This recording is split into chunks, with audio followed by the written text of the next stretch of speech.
Hello students. आज जिस question को हम लोग डिस्कस करने जा रहे हैं that is how did हार्से and chase differentiate between DNA and protein in their experiment while proving that DNA is the genetic material. इस एक्सपेरिमेंट को कंप्लीट करने के लिए हार्से और चेज ने ट्रांसडक्शन प्रोसीड्योर को टारगेट किया था, जिसमें कोई भी बैक्टीरियोफेज बैक्टीरिया के सरफेस पे अटैच करके उसको इन्फेक्ट करता है और बैक्टीरिया के अंदर होने वाले सारे मॉलिक्यूलर इवेंट जिसके थ्रू वो अपने डीएनए की कॉपी तैयार करे, आरएनए की कॉपी तैयार करे और प्रोटीन की सिंथेसिस करे, इन सब को कंट्रोल करने का काम शुरू कर देते हैं। जब ट्रांसडक्शन का एक टाइम होता है, एक समय तक में ट्रांसडक्शन कंप्लीट होता है, हम लोग इन्फेक्शन या ट्रांसडक्शन कंप्लीट होने के बाद में बैक्टीरियल सेल का लाइसिस करते हैं। बैक्टीरियल सेल के लाइसिस के बाद में जब बैक्टीरियल सेल के पूरे कंपोनेंट को हम सेंट्रीफ्यूज करेंगे तो हमें सेंट्रीफ्यूगेशन से दो पार्ट मिलता है। यहाँ पे ये बहुत इंपॉर्टेंट है ये समझना या जानना कि आखिर ये स्टडी कैसे कंप्लीट हुई। सबसे ऊपर वाला पार्ट जो है दैट इज हम लोग उसको सुपरनेटेंट बोलते हैं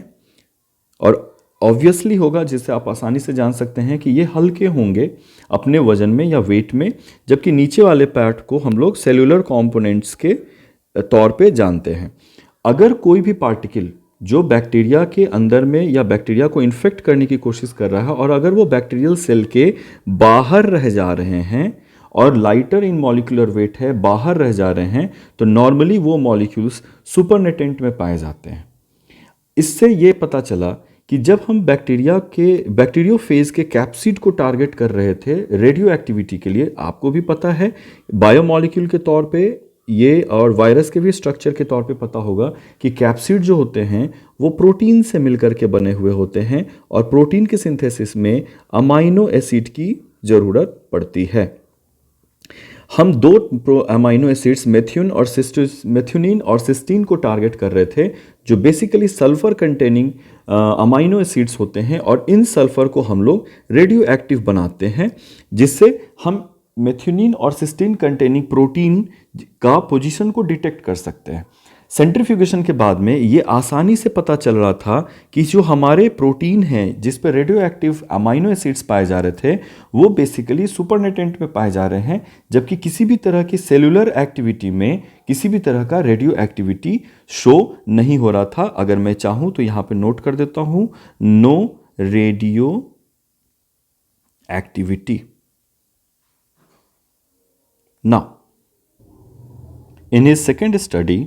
उन्होंने दूसरे मॉलिक्यूल को टारगेट किया। इस बार जो वायरस के डीएनए थे उन्होंने उसको टारगेट किया। बायोमॉलिक्यूल चैप्टर 11th क्लास में आपको याद होगा कि जितने भी डीएनए होते हैं और आरएनए होते हैं वो सब के सब न्यूक्लियोटाइड से मिलकर के बने हुए होते हैं, जिसमें डीएनए और आरएनए के फॉस्फेट बैकबोन पे फॉस्फोडाइस्टर बॉन्ड पे फॉस्फेट ग्रुप पाया जा रहा होता था। अगेन इस फॉस्फेट ग्रुप को हम लोगों ने रेडियो एक्टिव बनाया हुआ है। वापस से बैक्टीरियोफेज को बैक्टीरिया के इन्फेक्शन के लिए या जो प्रोसीड्यूर ऑफ ट्रांसडक्शन है उसको अलाउ किया जाता है। वापस से जब ट्रांसडक्शन का जो टाइमिंग है, जो भी मिनट्स होंगे, वो कंप्लीट होने के बाद जब बैक्टीरियल सेल को लाइसिस किया गया तो हम लोगों को पहले रिजल्ट से थोड़ा सा डिफरेंट रिजल्ट यहां पे देखने के लिए मिला, जिसमें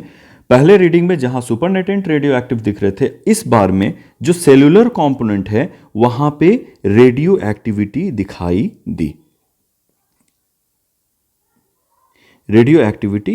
दी। अब डिस्कशन पॉइंट ऑफ व्यू से हम लोगों को यह चीज जानने की जरूरत है कि जो ट्रांसडक्शन प्रोसीड्योर है इसमें वायरस पार्टिकल जो भी हमारे हैं वो हमेशा अपने